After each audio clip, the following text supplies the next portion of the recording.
खऱ्या अर्थाने आपण पाहतो या ठिकाणी वाढदिवस साजरा केला जातो प्रसादजी सवाऱ्या. आज खऱ्या अर्थाने त्यांचा वाढदिवस आणि या स्पर्धेचा पहिला दिवस देखील आपण पाहतोय. वाढदिवसाच्या पुन्हा एकदा स्वर्गीय गुरुनाथ उगडा स्मृती चषकाच्या माध्यमातून लाख लाख शुभेच्छा असतील. येणारा आयुष्य पुन्हा एकदा मात्र तुम्हाला सुख समृद्धीचं जावा आणि पुढील वाटचालीसाठी तुम्हाला देखील खूप साऱ्या शुभेच्छा असतील. जाऊया मॅचच्या दिशेनं. ज्या ठिकाणी सामना आपण पाहतोय खऱ्या अर्थानं थोडासा थांबवला होता.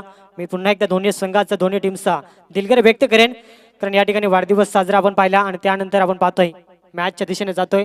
खऱ्या अर्थानं सामना मैदानाच्या आतमध्ये एका बाजूला खडकी आणि त्यांच्या अगेन्स्ट शील टाकरवड्या. पहिल्या पूर्वार्धाचा खेळ समाप्त झाला जरूर आपण पाहतोय. ज्या ठिकाणी 30 चेंडूच्या अखेरीस 56 धावेचं टार्गेट सेट केलं आहे. म्हणजे खऱ्या अर्थानं एक सन्मानजनक धावसंख्या जरूर बनवली आहे. मात्र ती धावसंख्या कशा रीतीनं चेस केली जाईल हे देखील पाहणं फार गरजेचं राहील. सलामी